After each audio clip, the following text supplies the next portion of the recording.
আজকে আমি একটি নিয়ে চলে এলাম স্বাস্থ্যকর নাস্তা রেসিপি বাচ্চাদের জন্য। দেখুন কত নরম হয়েছে আর খেতেও বেশ দারুণ হয়েছিল। তো এখানে নিয়ে নিলাম আমি আটা 250 গ্রামের মতো, আর ওখানে দিয়ে দিলাম এখানে স্বাদ মতো একটু লবণ। রুটির মধ্যে লবণ দিলে একটু খেতে আলাদাই স্বাদ লাগে, আর অনেক আছে রুটিতে লবণ দিই না। তখন দিয়ে দিলাম 1 টেবিল চামচ সাদা তেল। তো দিয়ে একটু ভালো করে মেখে নিলাম, কারণ আটাতে ময়ান না দিলেও চলে, আটা রুটি এমনিতেই নরম থাকে। তো এখন আমি এটাকে একটু একটু জল দিয়ে একটা ডো বানিয়ে নেব। তো দেখুন আমি একটা মোটামুটি নরম একটা ডো বানিয়ে নিলাম। আর এদিকে নিলাম আমি লাই শাক। তো শাকগুলোকে আগে আমি ধুয়ে রেখেছিলাম। তো এবার আমি শাকগুলোকে কেটে নেব।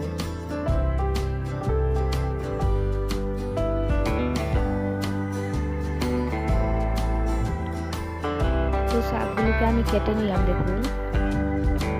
আর এখানে দিয়ে দিলাম সামান্য লবণ, যাতে শাকটা নরম হয়ে যায়, তার জন্য দিয়ে মেখে একটুখানি 10 মিনিটের মতো আমি রেখে দিব এটাকে। আর দেখুন এদিকে নিয়েছি আমি আলু। তো আলুটাকে আমি সেদ্ধ করে নিয়েছিলাম, আর এবার এটাকে আমি গ্রেট করে নেব। তো আমার আলুটা গ্রেট করানো হয়ে গেছে। এখানে দিয়ে দিলাম একটা কুচানো পেঁয়াজ, আর দিয়ে দিলাম ঝালের জন্য কয়েকটা কাঁচা লঙ্কা, আর দিয়ে দিলাম কিছুটা ধনে পাতা কুচানো। আর এখানে দিয়ে দিলাম স্বাদ মতো লবণ। আর দেখুন এখানে আমি রাই শাক নিয়েছিলাম। তো এখন আমি শাকগুলো থেকে জলগুলো নিংড়ে বের করে দেব। আর কত জল বের হয়েছে দেখুন।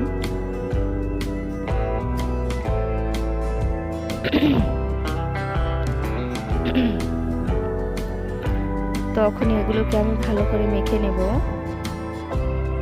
তো দেখুন আমার মাখানো হয়ে গেছে এগুলো। তো এখন আমার আটার ডোটা দেখুন। তো এখানে আমি কয়েকটা ছোট ছোট লেচি বানিয়ে নেব। আর আমার রেসিপি যদি ভালো লাগে, আরও নতুন রেসিপি পেতে আমার চ্যানেল সাবস্ক্রাইব করে দিয়েন। আর এটিকে এখন আমি গোল করে নেব। আর আমি এখন এটাকে একটু রুটির মতো বেলে বড় করে নেব।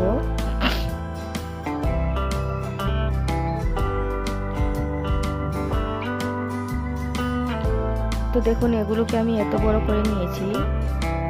আর এখন আমি দিয়ে দেব আলু, মেখে রাখা আলুগুলো। তো অনেকগুলো আমি এখানে দিয়ে দিলাম দেখুন। আর এবার এটাকে আমি মুখটা বদ্ধ করে দেবো ভালো করে দেখুন।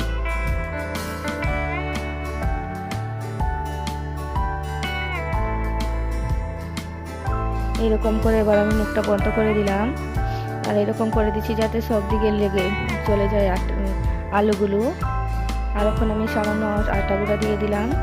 আর এটাকে হালকা হাতে বেলে নেব, কারণ বেশি যত দিলে এটা আবার ফেটে যাবে, তো সাইডে দিয়ে আলুগুলো বের হয়ে যাবে। তো দেখুন এত বড় করে আমি বেলে নিলাম, তো আর বড় করলাম না এগুলোকে। তো সবগুলোকে আমি বেলে নিলাম দেখুন। আর আমার রেসিপি যদি ভালো লাগে একটু লাইক দিয়ে দিন। তখন আমি চুলার মধ্যে তাওয়া বসিয়ে দিলাম। আর আগের রুটিগুলো এপার ওপার দুনো পার একটু আমি ভেজে নেব। আর এখন উপর থেকে সামান্য দিয়ে দিলাম তেল। তো আমি কিন্তু চুলার আঁচটা একদম কমিয়ে দিয়েছি। তো দেখুন আমার এক সাইড হয়ে গেছে, তো আমি আরেক সাইড উল্টে নিলাম। আর কমেন্ট করে জানাবেন আমার রেসিপি কেমন হয়েছে।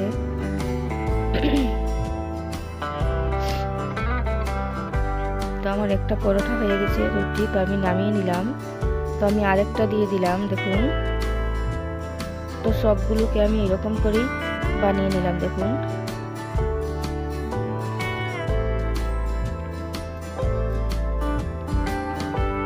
আর আমার রেসিপি দেখার জন্য আমি সবাইকে অসংখ্য অসংখ্য ধন্যবাদ জানাই।